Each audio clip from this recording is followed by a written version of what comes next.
Have you ever stood in a field and felt the wind brush past you? It's a simple, everyday experience. But what if I told you that this invisible force is doing something far more profound than just moving clouds or rustling leaves?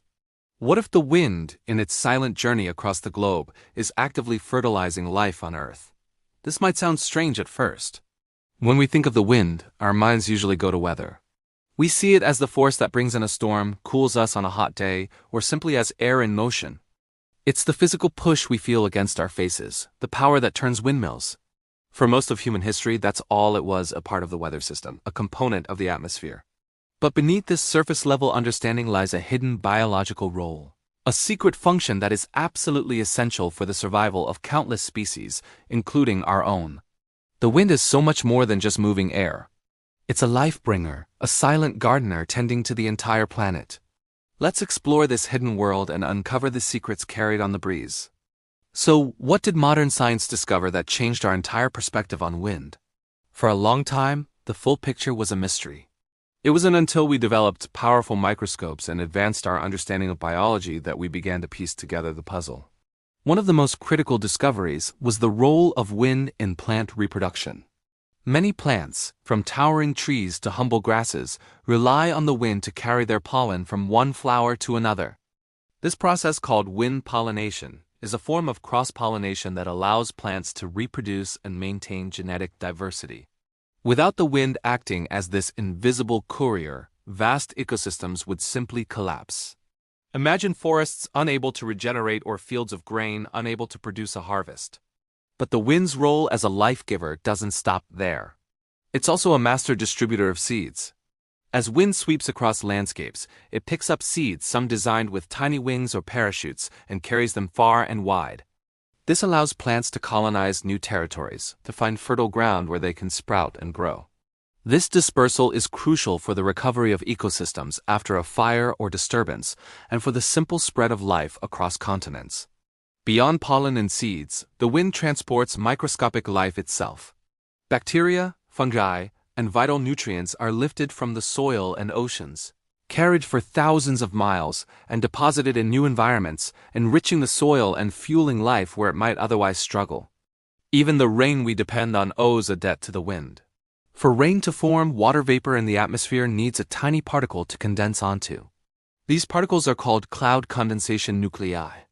And what helps lift these particles, dust, pollen, sea salt, high into the atmosphere? You guessed it, the wind.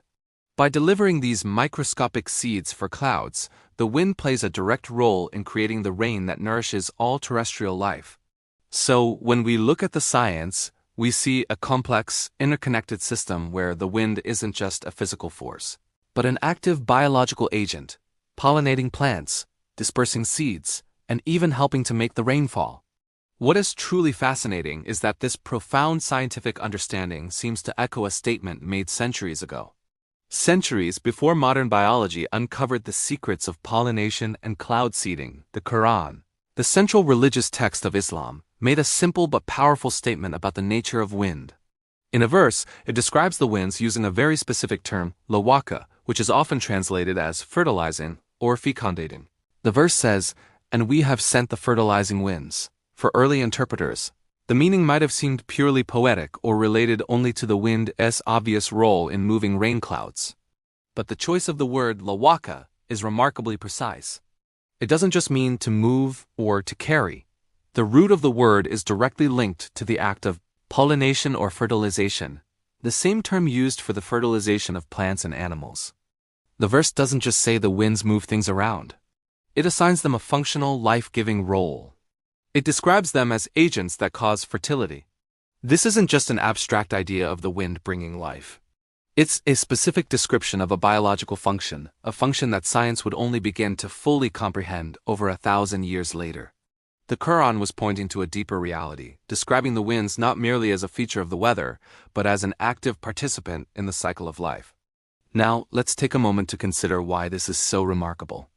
In the 7th century, when this was revealed, the scientific tools to understand such a process simply did not exist. There were no microscopes to see pollen grains. The intricate mechanisms of plant biology and cross-pollination were completely unknown. The idea that invisible particles carried by the wind were responsible for making plants bear fruit would have been unimaginable. Ancient civilizations had practical knowledge of agriculture, of course, but they didn't understand the microscopic processes behind it. They saw the wind push clouds and believed it brought rain, but the concept of the wind itself being a fertilizer for plants was not part of their scientific or common understanding. This is why the description in the Qur'an is so striking. It wasn't just poetic language, like saying the wind breathes life into the world. The term used describes a specific biological process. It's a functional description, not a metaphorical one. It's as if someone described the function of a smartphone centuries before electricity was even discovered. The statement that winds are fertilizing points directly to a scientific reality that humanity would only verify with advanced technology much later. It suggests a source of knowledge that transcends the scientific limitations of the era, prompting a moment of deep reflection on where such precise information could have come from. So, why does any of this matter to us today in our modern, technologically advanced world?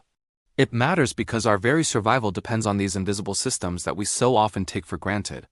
The fertilizing work of the wind is not a quaint fact for a nature documentary. It's the foundation of our global food supply. The grain that becomes our bread, the corn that feeds livestock, the trees that give us fruit, many of these depend directly on the tireless work of the wind. The balance of our ecosystems, the health of our forests, and the resilience of our planet's vegetation are all tied to the silent, airborne dance of pollen and seeds. Furthermore, as we face growing challenges like climate change and environmental degradation, understanding these intricate natural processes becomes more critical than ever. The wind's role in distributing nutrients and seeding clouds directly impacts weather patterns, rainfall distribution, and the overall climate system. When we disrupt these natural cycles, whether through pollution or deforestation, we risk upsetting a delicate balance that has sustained life for millennia. Recognizing that life depends on these invisible systems humbles us. It reminds us that we are part of a vast, interconnected web, and that our well-being is intrinsically linked to the health of the planet, right down to the particles carried on the wind. So the next time you feel a breeze on your skin, take a moment. Remember that what you're feeling is not just empty air. It is a force laden with purpose, a global messenger carrying the very ingredients of life. It carries the pollen that will become our food, the seeds that will grow into new forests, and the dust that will form the rain. The wind you barely notice is a carrier of life, a source of sustenance and a maintainer of global balance. Is it merely a beautiful coincidence that modern science uncovered a reality so precisely described in a text from over 1400 years ago? Or is it perhaps a sign for us to reflect more deeply on the world around us and the source of its perfect design? The answer, like the pollen itself, is carried on the wind, waiting for us to notice. Thank you for watching. If this video gave you a new perspective, consider subscribing for more content that connects science, nature, and reflection.